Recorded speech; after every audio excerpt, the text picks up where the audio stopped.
Salut à tous Salut. et bonne année, donc puisque c'est la première fois qu'on vous souhaite la bonne année, bon sauf si vous nous suivez sur les réseaux sociaux évidemment. Donc là on se réunit pour Terminator, donc avec Sylvain Elinski. Mais avant tout je voudrais quand même vous dire qu'on aurait aimé vous proposer en fait un plan, un film ce mois-ci, on avait commencé à travailler dessus. Mais entre les fêtes, la fatigue après Star Wars, les fêtes, et ensuite Sylvain est tombé malade, après moi je suis malade en ce moment. Donc voilà, c'était un petit peu compliqué, et donc là ce mois-ci je pense qu'on n'aura pas eu le temps de finir. Donc vous aurez ce vlog, et ce sera déjà pas mal, parce que je pense qu'il va être intéressant. Ouais, il peut être exhaustif, ouais. On va essayer, on va faire en sorte. Donc la saga Terminator, Linsky, est-ce que toi tu peux nous dire ce que tu as aimé dans le premier? Qu'est-ce qui te plaît tant que ça dans le premier? Dans le premier, c'est le ton, je pense, ou le genre que ça a créé, on va dire. Ça l'a pas créé, mais il y a un ton. Voilà. Le premier est un thriller horrifique, je dirais plus. Même si maintenant ça a vieilli, on a quand même cette impression de film noir, sombre, qui ne fait pas concession sur la violence, et qui est très manichéen. C'est comme une histoire de croque-mitaine qui va suivre jusqu'à l'infini sa victime.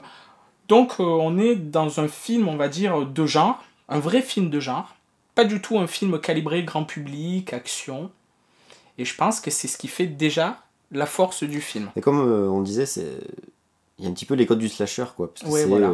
évidemment, c'est une femme la victime, il y a des trucs qu'on retrouve du slasher, évidemment, mais désaxés un peu.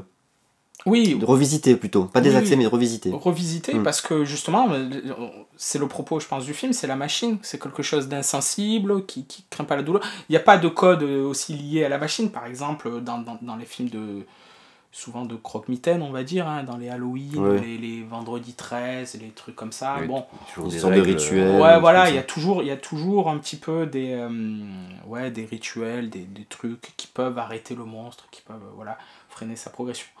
Là, il est inarrêtable. Là, il est instoppable, quoi. C'est juste une bête machine qui avance pour tuer sa victime, quoi. C'est ça moi que j'ai bien aimé dans ce film-là, enfin, entre autres, hein, parce que j'aime vraiment bien le Il y a premier beaucoup de Terminator. choses, moi, qui font que j'aime le premier.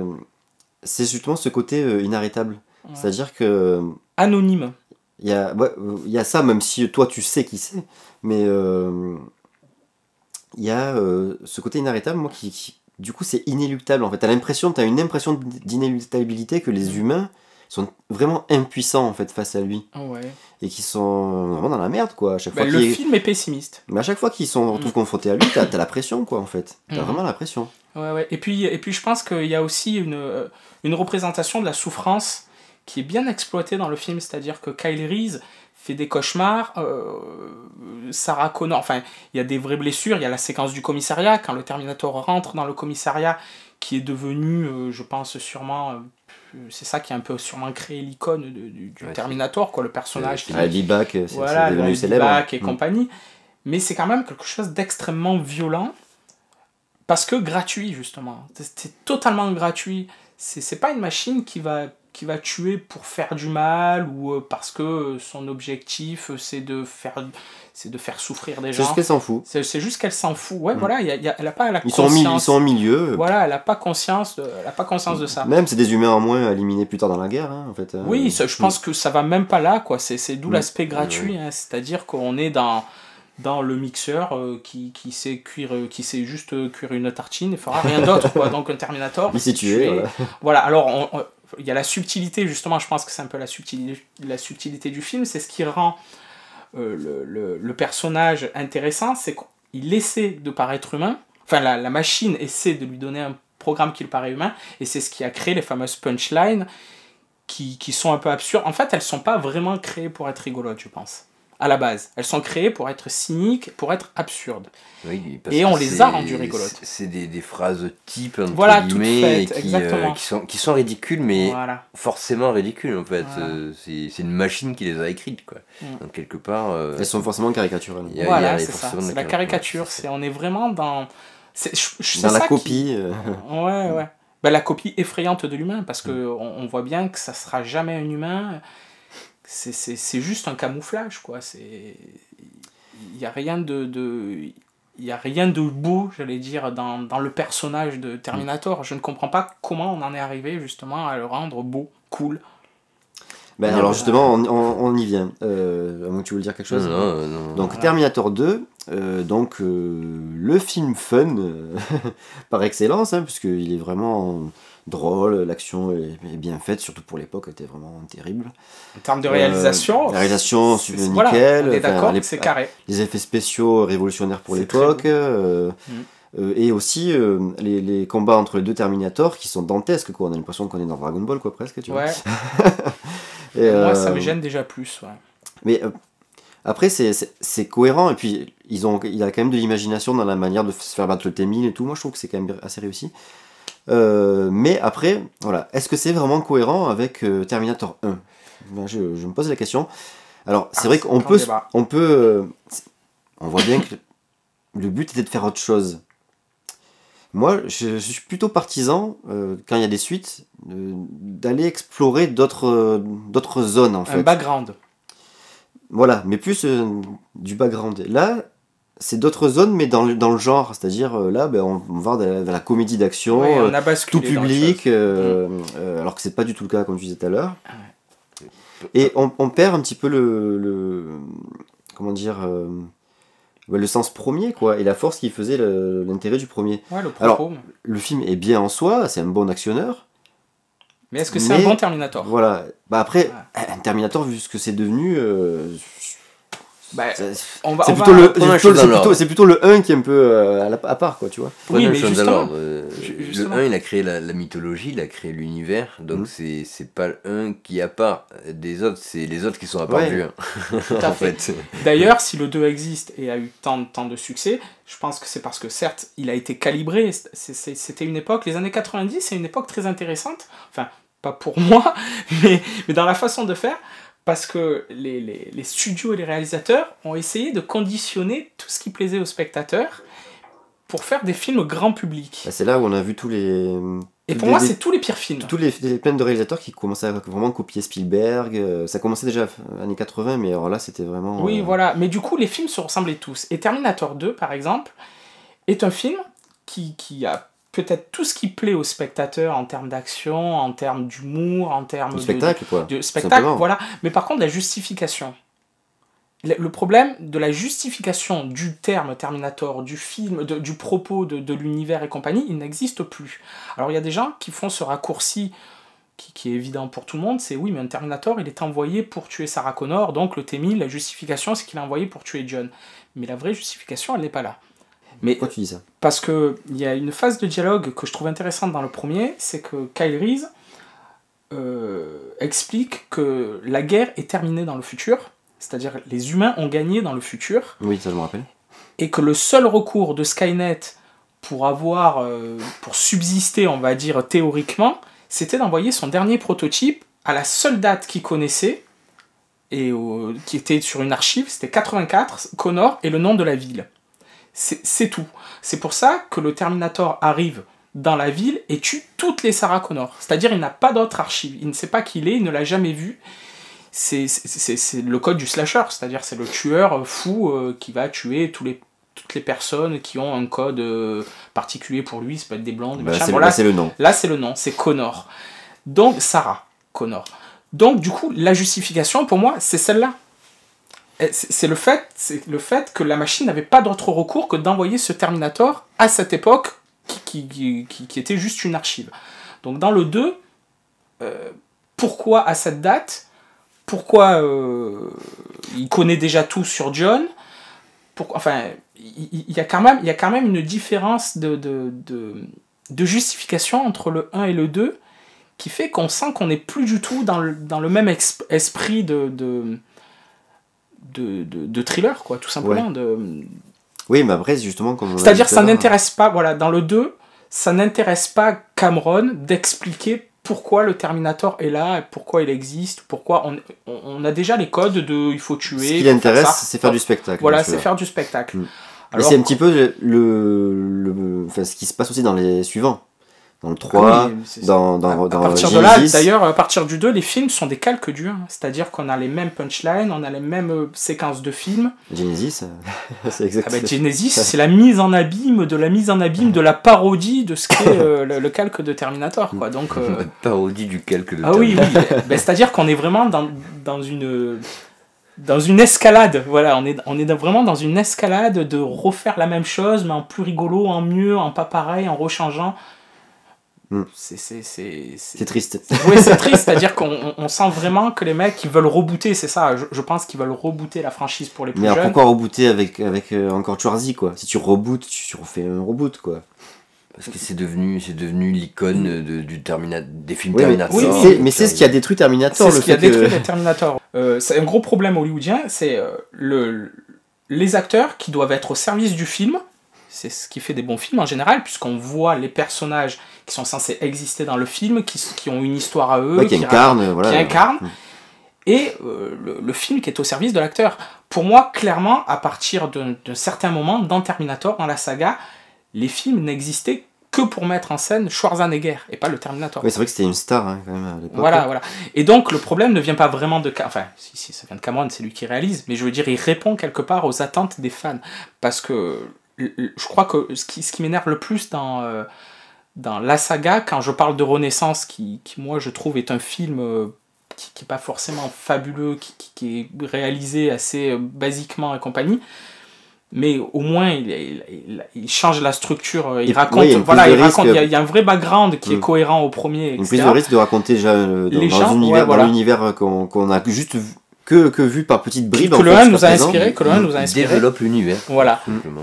La plus grosse critique, moi j'ai entendu par rapport à Renaissance, c'est qu'il n'y a pas Schwarzenegger à l'intérieur.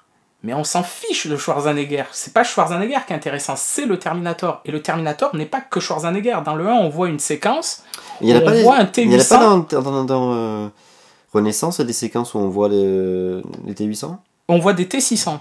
Mais on voit pas... on voit un T-800 qui a le masque de Schwarzenegger, d'ailleurs, qui a sa coupe de cheveux des années 84, qui n'est pas du tout, justement... la vision caricaturale du Terminator coupé à la brosse, les lunettes de soleil, etc., qui n'a aucun sens d'ailleurs, puisque cette imagerie a été créée durant le premier par défaut, on va dire.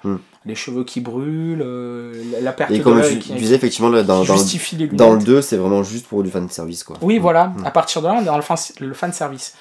Donc, est-ce que ça en fait un mauvais film ?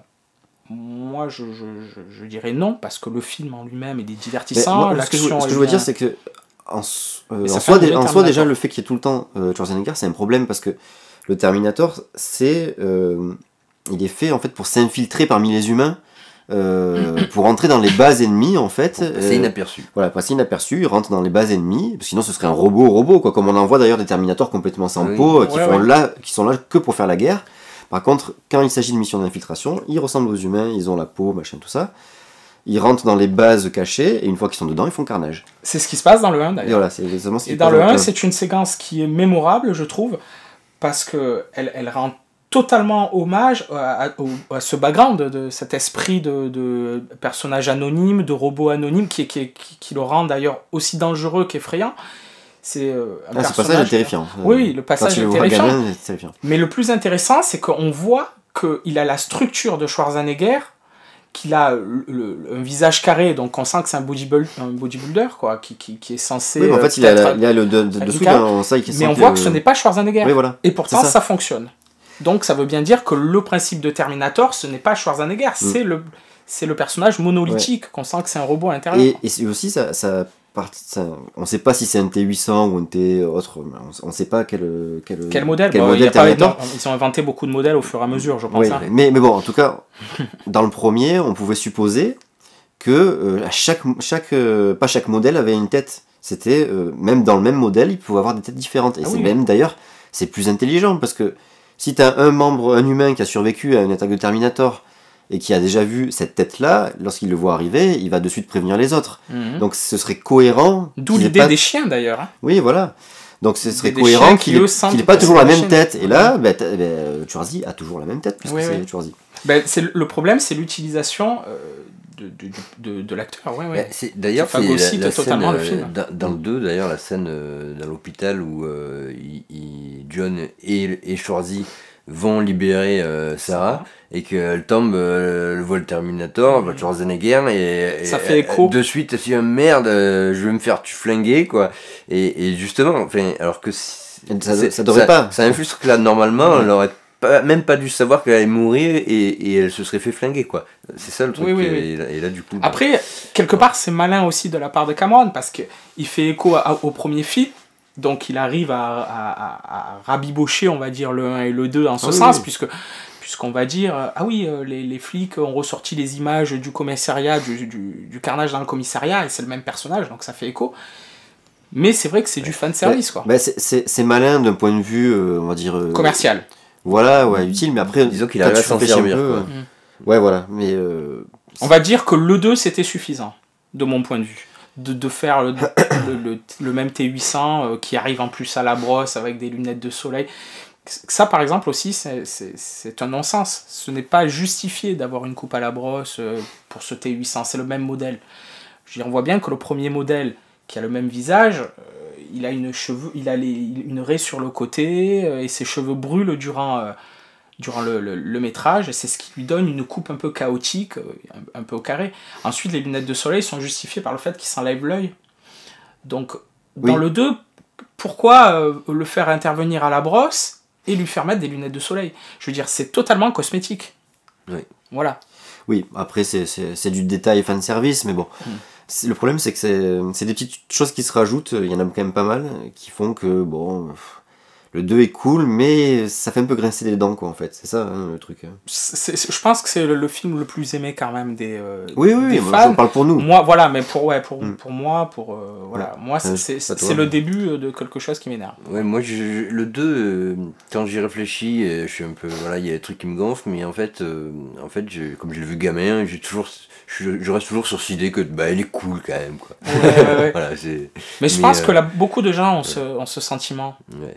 Mais souvent, les gens, ils l'ont vu gamin, je pense, aussi. Oui, mais bon, on a vu beaucoup de films gamins, mais je veux dire, moi, il y a des tas de films que j'ai vu gamin, que maintenant... C'est des films marquants parce qu'ils sont quand même réussis, ils ont une certaine force, quoi. Oui, mais ça marche pas avec ça parle de la fin de l'humanité, quoi, tu vois, c'est quand même...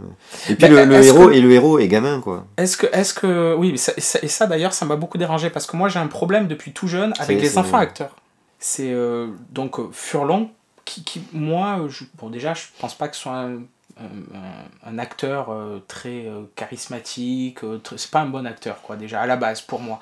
Mais le problème, c'est qu'il a démystifié le personnage de John Connor. Ouais, c'est pas lui qui a démystifié, c'est le fait de le montrer. Oui, c'est le fait de le montrer, bien sûr. Mais c'est le problème que j'ai avec les enfants acteurs, c'est que les enfants jouent comme des enfants, quoi. C'est-à-dire, on sent qu'il y en a peut-être quelques-uns, attention, il y a des enfants qui jouent bien, mais on sent qu'ils sont dans une parodie du jeu, quoi. Là, on a l'impression d'assister à Transformers avant l'heure. C'est-à-dire, Transformers n'existait pas encore, mais on voyait déjà un petit garçon qui était content... Déjà en dessin animé. Oui, en dessin animé. Mais on voyait déjà le petit garçon qui était content d'avoir son robot. Et forcément, je peux comprendre que ça plaise aux adolescents, d'ailleurs, que j'étais moi-même, et que moi aussi, sûrement à l'époque, je trouvais ça, ouais, c'est cool, il a un Terminator, quoi, à lui.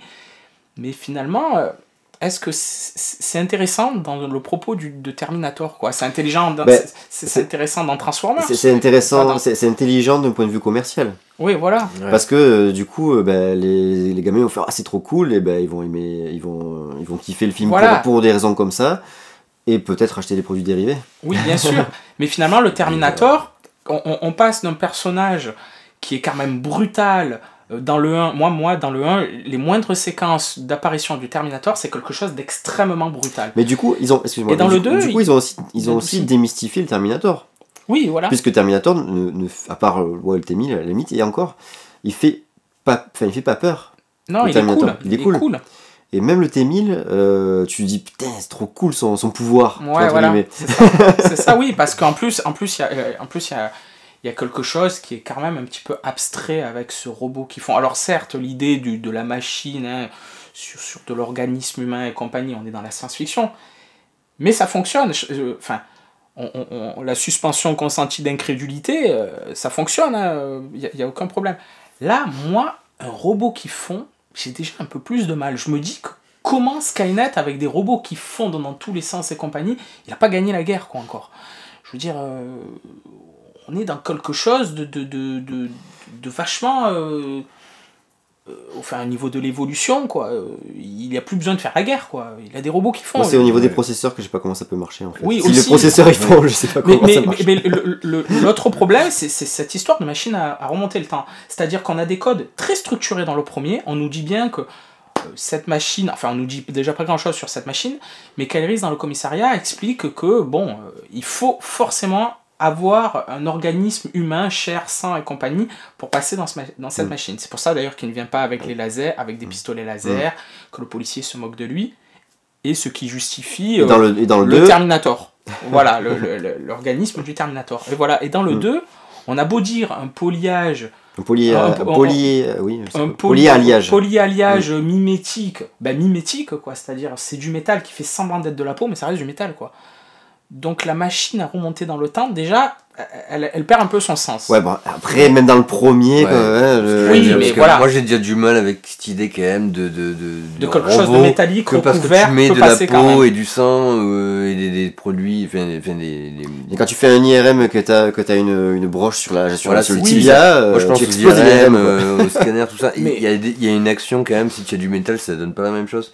Et c'est un type de machine qui joue sur les ondes. Déjà, il y avait une facilité à ce moment-là. On imagine quand même clairement que mais bien sûr, si il ne doit pas y avoir métal, il ne doit pas y en avoir, quoi. Bien sûr. Donc déjà, il y a une facilité. Mais là, effectivement, c'est encore beaucoup plus absurde. Voilà, on est dans la grossièreté. Là, il n'y a rien, c'est juste du métal, quoi. Et donc, du coup, c'est juste pas possible, quoi. C'est totalement grossier. Donc, du coup, on va en venir forcément au 3. Ouais, moi, j'ai pas grand-chose à dire dessus parce que je m'en souviens très peu. Donc tu vas encore parler, je pense. Mais bon, est-ce qu'on en a beaucoup de choses à dire à part que c'est une grosse merde Oui, moi je pense qu'il faut dire pourquoi c'est une grosse merde. Parce que déjà, si le 2 calquait au niveau structure le premier, ça faisait redite un peu en termes de séquences d'action, parce qu'on voit les mêmes séquences d'action, le 3 calque lui-même le 2. Donc à un moment donné, c'est quoi le projet ? C'est-à-dire, c'est refaire chaque fois le même film avec les mêmes personnages, et on va dire, on innove un petit peu avec le robot méchant pour qu'il soit encore plus cool. Bon, là, le robot méchant, forcément, il est encore plus cool, puisque ils nous font plus peur. Maintenant, les Terminators, on a envie de les baiser, quoi. Voilà. Donc, forcément, j'imagine que ça a peut-être plu à des fans, ou je sais pas, j'ai pas vraiment compris le projet du 3. Je crois qu'il y a quand même un certain consensus sur celui-là. Il y a un côté parodique, je pense. Globalement, tout le monde considère que c'est un mauvais film. Après, sûrement qu'il y a des gens qui l'aiment, c'est comme dans tous les films. Il y a toujours. Oui, bien sûr. Mais je pense qu'il y a un consensus assez général qui est que le film est quand même assez nul. Et puis oui, voilà, et puis il est pas assez nul parce qu'il respecte pas des codes, non, je veux dire, il est nul parce qu'il est totalement incohérent, quoi. Il est idiot. Oui, mais même déjà en tant que film même indépendant, il est déjà pas terrible du tout. Schwarzenegger, il commence à être vieux. Donc c'est ce qu'on disait tout à l'heure, au niveau les acteurs, est-ce qu'ils sont au service d'un film ou c'est un film qui est au service d'un... Là, on a déjà du mal à le... Enfin, on voit plus le personnage Terminator, on voit un vieux, quoi. Ouais. C'est fini, quoi. J'arrive même pas du tout à me souvenir une scène avec Schwarzenegger dans ce film, tu vois. Je peux te rappeler une scène, si tu veux, c'est celle où il va voler dans un genre de boîte de nuit... où il y a des danseurs, des gros danseurs, et ils volent des lunettes un petit peu Elton John. Étoilé ou un truc comme ça, ouais, bon, je me rappelle. Je pense que ça résume le film. Entre Nick Stahl et la TX, c'est quoi, c'est une TX, je sais plus ce que c'est comme modèle, qui a un orgasme en laissant le sang. Déjà dans le 2, ils avaient un petit peu désiconisé donc, la machine, le principe du Terminator. Alors le 3, il le ridiculise carrément, quoi. Donc, c'est ça. Mais je pense que l'idée... Il était cool dans le 2 et dans le 3, il est minable. C'est le truc... L'idée, mais je pense que l'idée, c'était de parodier, en fait. C'était de parodier Terminator, quoi, puisque c'était très humoristique. Mais pourquoi voilà, bon, après... C'est ce genre de truc, on peut le voir comme ça, mais moi je pense pas, en fait. Je pense que c'est une grosse production hollywoodienne, il y a du budget, ils veulent que ça marche, il faut un truc pour que ça marche, ils font pas une parodie d'une licence, quoi. Une parodie, ça marche, hein. Oui, mais... Ça fait rire les gens, ils ont besoin... Vendu comme une parodie. Oui. Bon, on va passer au 4e. Ouais, alors je pense que c'est celui-là qui fait le plus polémique. Effectivement, parce que le 4, en général... est un mal aimé en fait de la saga. Alors que finalement, bon, c'est pas un film en tant que tel génial, puisqu'il est assez plat, il est pas spécialement mémorable, La mais, réalisation, ouais. mais il respecte vachement bien l'univers. Il respecte même totalement l'univers. C'est le seul Terminator, après le premier, hein, puisque de toute façon c'est logique, qui est cohérent au premier. Tout ce qui est dit dans le premier existe de manière plus ou moins sous-jacente dans le 4. Ah, d'ailleurs, c'est pas le 4, hein, c'est Salvation, c'est-à-dire on sent qu'il y avait une volonté de recommencer l'univers, d'où le fait qu'il calque pas. Il voulait faire une saga, structure. mais comme ça a été un flop. Voilà. Mais c'est vrai que il y a beaucoup de choses qui font que moi j'aime celui-là, parce que on sent que John Connor est le personnage que Reese explique au début, c'est-à-dire on vivait comme des bêtes dans le premier compagnie, on travaillait dans les usines des Terminators, et un homme est venu et nous a délivrés. C'est exactement ce que raconte Salvation, enfin Renaissance. C'est exactement ce que raconte le film. Après, pour arriver jusqu'à là, certes, il y a eu des maladresses, quoi. Il y a le personnage Marcus, bon, sans spoiler, c'est peut-être pas pertinent dans la saga. Oui, non, c'est sûr qu'il y a. Mais je trouve que John rend. En fait, il fait un peu trop penser dans les événements qui se passent, quoi, à plein d'autres films qu'on a déjà vus un peu dans la même période, un petit peu avant, quoi. Et du coup, quand on le voit, on a l'impression d'avoir déjà vu ce film 15 fois. Voilà, c'est ça. Bah, y a eu et pour certains, c'est pas un Terminator parce qu'on voit quasiment pas Schwarzenegger. Bah, on voit pas d'ailleurs, hein, parce que c'est pas lui. Hein. C'est une image de synthèse. Moi, j'ai jamais trouvé Schwarzenegger qui jouait aussi bien un rôle que dans ce film, parce que c'est une image de synthèse, quoi. Ben oui, du coup, il est monolithique, quoi. Voilà. Qu'est-ce que je veux dire, oui. Et donc du coup, parce qu'il y en a certains qui considèrent donc que c'est pas un bon Terminator parce qu'on voit pas Schwarzenegger. Et si j'arrive pas à parler, je suis désolé, je suis malade, j'en peux plus. Et parce que il a pas cette même structure qu'il y avait dans les 3 premiers. Ouais. Et ça a dû déranger pas mal de personnes, je pense. Alors que finalement, c'est exactement en fait ce que j'aurais aimé voir pour un deuxième, quelque part. Tout à fait. Parce que le deuxième, justement, il recalque trop le premier sur certains points, il refait des scènes. Alors, il y a un côté malin, comme on disait tout à l'heure et tout machin. Mais à un moment donné... mais est-ce que la pertinence, c'est de rester dans le passé? Mais c'est revisiter en fait le même truc pour en faire un petit doggy bag McDo, tu vois, voilà, que tu bouffes tranquillou, mais... En fait, on dit beaucoup de mal du 2. Ouais, mais on l'aime bien globalement, quoi. Oui, on l'aime bien, mais c'est important. C'est juste que c'est quand même... voilà, on est quand même déçus, on se dit que ça pourrait tellement être mieux. Et si le 2, James Cameron avait lui-même écrit le scénario en prenant compte cette idée de faire autre chose, d'exploiter l'univers plutôt que de refaire le même film différent, ça aurait été beaucoup plus intéressant, je pense. Oui. Peut-être pas le faire Salvation, parce que Salvation n'est pas un film terrible, mais si, en changeant l'idée de Salvation, prendre l'idée de Salvation et en faire un bon film, quoi. Moi, je trouve que le background, enfin, le fond de Salvation est le plus intéressant dans la saga, avec, enfin, par rapport au premier. C'est le plus intéressant parce qu'il exploite le fameux futur, comme tu dis, qu'on attend depuis le 2. Enfin, après le 1, il n'y avait plus rien à raconter dans le passé. Le passé, c'est terminé. Le passé est une boucle où ce qui est pertinent, je crois que c'est l'arrivée du Terminator et la naissance de John. Là, la naissance de la fin du 1 est symbolique. C'est une très belle fin d'ailleurs, où Sarah regarde les nuages et le petit garçon lui dit en espagnol, la tempête elle arrive, et elle lui dit oui, je sais. C'est intuitif. On comprend, la guerre démarrera incessamment sous peu. On s'en fiche de quand, pourquoi, comment, qu'est-ce qui se passe avant. C'est pas pertinent. Ce qui est intéressant, c'est maintenant de savoir ce qui a emmené quelque part Kyle Reese à venir, ou John Connor a envoyé Kyle Reese... Oui, c'est parce que quelque part, c'est le passé du premier film, en fait. Voilà. C'est le futur, mais voilà, c'est le passé. Oui. C'est le pourquoi. C'est les deux moments pertinents de la saga, quoi. C'est le futur et ce passé, ce moment du passé. Tout le reste est anecdotique et a tendance à phagocyter le reste. C'est ce qu'ils ont foiré dans Genesis. Oui, Genesis, je pense que... Parce que Genesis est parti sur cette idée-là aussi, pourquoi il est parti, machin et tout. Sauf que ça reprend la structure des anciens, quoi. On revient sur le truc, voilà, on reclin d'œil, machin. Et avec, le mal avec des incohérences. Ouais, voilà, le mal est plus profond, je pense. Dans Genesis, Genesis, c'est pas compliqué dans le sens où on sent quand même, c'est vraiment le n'importe quoi élaboré. Les types ont carrément assumé un reboot, en quelque sorte. Là, je trouve que l'idée... Moi, je trouve ils assument un L'idée de reboot. reprendre les mêmes scènes et de les recontextualiser complètement... Moi, je déteste. Hein. Alors, c'était un peu fait dans le 2, mais là, c'est vraiment dans le concept du film, ça a un sens dans le film. Oui.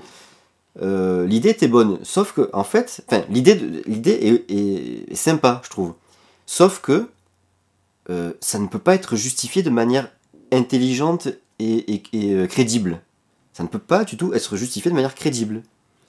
Non, parce que tu pars d'un concept autour du temps, si Qui est une boucle. tu prends sur le premier qui est une boucle où rien ne peut changer, puisqu'au final, si le Terminator était envoyé, c'est pour tuer John Connor, et si John Connor il est aussi fort et que c'est pour ça qu'on veut le tuer dans le futur, ben, du coup c'est parce que il sait dès sa naissance qu'il va y avoir la guerre et donc il s'entraîne, et voilà, c'est une boucle continue, et rien ne peut changer parce que si tu changes une chose...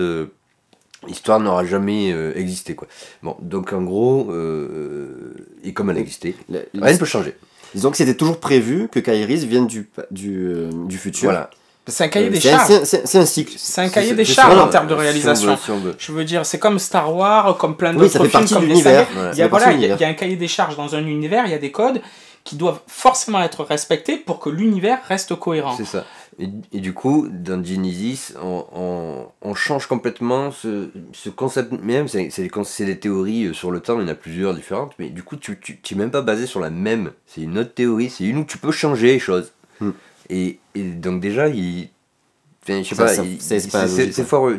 Ou tu en prends une ou tu en prends une autre, mais non, et là tu mélanges les deux, quoi. C'est beaucoup plus insidieux que ça, la C'est encore problématique. pire que ça, mais, Oui, déjà, c'est pire. mais déjà, ce que je veux dire, c'est que déjà, rien qu'à la base, Mm. cette idée-là, elle est pas logique, quoi, elle est pas cohérente, et du coup, c'est déjà foireux, quoi. C'est foireux dans le concept. Voilà, déjà, le concept est foireux. Mais au-delà du concept foireux, je veux dire, putain, mais c'est moche, quoi. Je veux dire, les films ils vieillissent, on le sait, quoi. Je veux dire, le 1, les années 80, on voit que c'est des personnages mécaniques, etc. Ce qui est d'ailleurs très intelligent, à notre époque, parce que quoi de mieux que de faire un genre de robot qui fait un robot, quoi. Donc ça passe. Moi, je trouve que ça vieillit pas trop. Voilà, Je ça ne trouve vieillit que pas le trop. premier vieillit pas trop. Le 2, avec ses premières images de synthèse, le T-1000, ça commence déjà, moi je trouve, à vieillir en termes de réalisation. Moi, c'est plus C'est le T-1000. c'est plus les scènes d'action Oui, qui, voilà. je trouve, qui vieillissent en termes de fun. Ouais, Elles voilà. moi, par exemple, la course-poursuite du camion dans le truc où ils sont sur la Oui, moto, dans là, les tous les égouts, deux. ouais. Je m'ennuie, quoi. Je m'ennuie. Parce Ouais. que dans le 1, il y avait aussi une scène d'action avec la course-poursuite avec le camion. Mais il y a des obstacles, c'est sur la route, machin. Là, c'est sur une ligne droite. Ben, il n'y a pas la même intensité, surtout. C'est-à-dire que dans le 1, on a une Il vraie n'y a pas peur. la même dramaturgie. Voilà, quoi. voilà. Dans le 1, il y a une vraie peur quand le Terminator poursuit, parce que c'est brutal, c'est ce que je disais tout à l'heure, c'est beaucoup plus brutal. Il va pas y avoir de concession sur le fait qu'il veut tuer ce personnage. Tandis que dans le 2, bon, on est déjà dans le spectaculaire. Donc le but, c'est pas d'être brutal et de montrer qu'il justement, va y avoir meurtre c'était au final, spectaculaire quoi. justement à l'époque, Voilà. mais aujourd'hui, ça l'est Ben pas oui, tant parce ça. que le spectaculaire vieillit moins bien que Eh ouais. l'efficace. Exactement. Voilà, l'efficace, voilà. Exactement. Donc le 3, bon, en termes de réalisation, c'était déjà pas terrible, quoi. Salvation, on sait très bien que ça vieillira pas non plus superbement, parce que... C'est propre, mais c'est pas. Voilà, c'est propre. Par contre, voilà, c'est propre. Donc c'est du coup, Ouais. voilà. Ça fait le mec du studio qui est Ça venu, fera neutre, c'est ouais, connaît ça son sera un boulot, il a film fait son neutre, truc, voilà, et puis ça voilà fera un quoi. film Ça marche. Mais par contre, Genesis, moi, il a vieilli à la seconde où je l'ai regardé, quoi. Moi, je l'ai regardé au Oui. cinéma, donc on peut pas dire je l'ai vu en mauvaise qualité. Il fait vieux. C'était horrible visuellement, quoi. La scène de l'hélicoptère, elle est baveuse, quoi. On a l'impression que les images bavent. Donc au-delà du concept foireux, on a Il est une mal fait, réalisation, il est mal fait. on a Ouais, une oui. réalisation qui est ignoble. La a- cicatrice. Oui, voilà. Oh là là, mais voit c'est un trop que maquillage, fausse, c'est voilà, une série télé, il y a c'est un plein de trucs, mais téléfilm. même les décors, globalement, je trouve que. Le choix du ils ont l'air casting. en toc, voilà, ça, c'est très moyen, quoi. Voilà, le choix du casting qui, toi, qui vous a fait une cicatrice avec Matt Smith, le Docteur Who, j'allais dire, faire le raccourci. Quel intérêt de payer un acteur comme Matt Smith, qui je pense, devient bankable, pour le mettre une demi-seconde dans un film, quoi. Pourquoi ?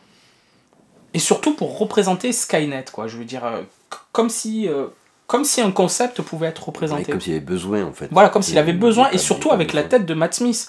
Je veux dire, moi, Matt Smith, j'ai C'est un aucun peu comme tu problème. disais tout à mais l'heure c'est sur, pas- sur John Connor, représenter John Connor, c'était une icône imaginaire, Oui, quoi, dans le quelque premier, part. on hein. l'imaginait, ouais. Et là, c'est un peu la même chose, quoi. Skynet doit rester une machine. Oui, faisant un satellite à la limite. Donc, bon, Genesis, je pense que c'est le. C'est ce qui me fait penser qu'il faudrait arrêter Terminator, moi. Donc, Genesis, il y a un truc à dire encore ou pas? ah ouais, il y en aurait des tas, mais ça va pas être Ouais, gentil, mais quoi. C'est toutes les incohérences quoi. Ouais, Mais ça après, on va en pas sort être plus si sympa. on commence aussi. Oui, voilà, parce que c'est vrai que là, on a une liste d'incohérences qui est impossible. En 1972 ou 73, je sais plus, quand ils envoient les deux machines, pourquoi envoyer le Terminator... Enfin, comment est-ce possible que le T800 soit déjà avec les lunettes de soleil des années 80 et les habits des années 80, quoi? Envoyé en 73, par exemple. Que fait le T1000 de 1973 à 1984 en attendant Kyle Reese dans une ruelle? Enfin, et il arrive en retard en plus, quoi. Ouais, c'est... Je me suis posé la même question, j'ai dit, mais Ouais, attends, ouais. mais le mec, il a que ça à foutre Ouais, il a- d'attendre c'est une son machine, arrivée et il a raté. il arrive après, quoi. Voilà. Alors qu'il sait où il va arriver, quoi. C'est un truc de fou. Voilà, pourquoi un T800 peut construire une machine à remonter dans le temps dans les années 80 pour les envoyer une semaine avant la fin du monde, Et pas le T1000. et pas le T1000 pourquoi lui aussi il est capable de ne pas anticiper où ils vont atterrir alors que juste avant il établit soi-disant des probabilités, il va savoir où les récupérer. Ouais, il y a aussi le fait que du coup ils prennent la machine, voyage dans le temps, ils sont deux. Et du coup, pour moi, je me demande même depuis le début pourquoi ils n'envoient pas 15 000 Terminator pour tuer John Connor. Mais quoi. parce Et qu'ils comme ça, inventent c'était les facile. règles au fur et à mesure, Voilà, en donc fait. C'est ça le problème de la saga. C'est ce qui fait que ça devient incohérent. Quoi. Voilà, ils inventent les règles au fur et à mesure. Donc à un moment donné, enfin moi j'ai plus rien à attendre de la saga. À la limite avec Salvation, je me disais voilà, si Salvation ça continue, ça pourrait devenir pire, ça pourrait aussi devenir meilleur, mais au moins on est dans la bonne Mais je pense on est effectivement, dans le bon univers, pas le bon ton, mais le bon univers. je pense que t'as pas tort parce que, tout bien réfléchi, si on veut rester dans nos goûts à nous et dire que faire la suite de Terminator ce serait faire la suite du 1, à la limite la suite du 2, mais en revenant un petit peu à l'essence de la chose, c'est-à-dire le 1, ça aurait pas de sens. Je veux dire, le 1 il se suffit à lui-même. Oui, il n'y a pas oui, besoin.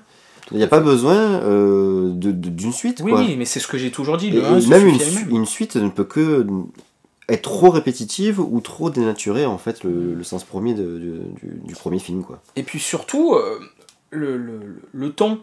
Je veux dire, si tu nous fais un film d'horreur, on a forcément des attentes de films d'horreur. Enfin, moi, personnellement, c'est le but. Je veux dire, si tu me proposes une comédie, ben, je vais avoir pour la suite une attente de comédie. C'est normal, c'est assez logique. Oui. Voilà. Bon. En tout cas, ce qu'on peut constater, je mets Renaissance de côté. Je prends donc selon nous, les pires de la saga, c'est-à-dire le 3 et le 4 et Genesis. Le 5. Finalement, c'est vraiment des calques du 2. Mhm. Et donc le 2, il est un petit peu à l'origine Totalement. de ces merdes qu'on nous offre maintenant, quoi. C'est pour ça que moi, je mets le 2 déjà dans les mauvais. Parce que que c'est la source de le 2 a beau être la suite du 1, on pourrait dire que c'est le 1 mais qui est pas l'origine, vraiment, pas vraiment. mais c'est vraiment décalqué sur le ton du 2 en fait. C'est le ton, il y a toutes les scènes qui ressemblent. Toute cette idée en fait de reprendre les mêmes scènes et de le détourner, ça vient du 2. Enfin, voilà, il y a vraiment... C'est le 2 en fait, il a causé la perte de la saga, oui, quoi. Oui, totalement, totalement. Déjà parce qu'il a phagocyté le premier en changeant les règles. Des règles basiques, hein, les règles de la machine à remonter dans le temps, qu'il faut que ça soit un organisme vivant. Bon, à partir du 2, c'est plus un organisme vivant déjà, c'est l'alliage, machin. Le fait qu'on est dans un univers pessimiste, on sait que ce futur aura lieu dans le 1. À la fin, la dernière phrase de Sarah indique bien, et puis on voit les nuages, il y a une symbolique, on voit bien que l'avenir est... Ça va être de la merde. C'est la merde, c'est noir, quoi. Donc dans le 2, on nous fait, dès le début, on nous met un petit peu dans une posture d'optimisme. On dit oui, ça aura peut-être pas lieu, ça aura lieu. On va mettre les restes du Terminator dans la lave pour que ça n'a pas vu. Et ça finit même sur une phrase d'ailleurs que je trouve consensuel à mourir, c'est le futur est écrit, c'est nous qui l'écrivons. Non, non. C'est dans le 1, on nous dit bien, ça aura lieu, quoi qu'il arrive. C'est presque mettre un gros caca sur la tête du premier, quoi, sur la tête, s'il avait une tête. Oui, oui, ça dénature. Mais pour moi, ça dénature le premier. C'est l'opposé au niveau du message. Oui, le message est opposé. C'est pour ça que je disais tout à l'heure, il y en a un qui est pessimiste et l'autre qui est optimiste. Alors bon, moi après, je peux comprendre que dans l'évolution et en vouloir en faire une grande franchise, on peut passer par ce stade, peut-être après pour en revenir à quelque chose de plus sombre, pourquoi pas. Mais le problème, c'est qu'effectivement, comme on a vu, ça a plutôt desservi qu'autre chose. Ça a desservi, voilà, ça a desservi. Du coup, voilà, moi je pense qu'il n'y a pas vraiment de choses qu'on puisse faire pour faire une suite aussi remarquable. Bon voilà, en tout cas je pense qu'on a fait le tour puisque on va écouter, c'était long. Moi je dirais acheter le Blu-ray Terminator 1 et vous repassez-le en boucle. Et regardez-le si vous l'avez pas encore, parce qu'il y a des gens qui l'ont pas vu encore, hein, si vous avez jamais eu l'occasion, parce que c'est ça Terminator pour moi, quoi. Ouais. Pour moi. Pour moi aussi. Voilà. Ce sera le mot de la fin. Tout à fait. Non, le mot de la fin sera I'll be back. Malheureusement. Voilà. Bon allez les gens, merci de nous avoir regardés. Et puis à la prochaine donc. Salut. Allez, salut.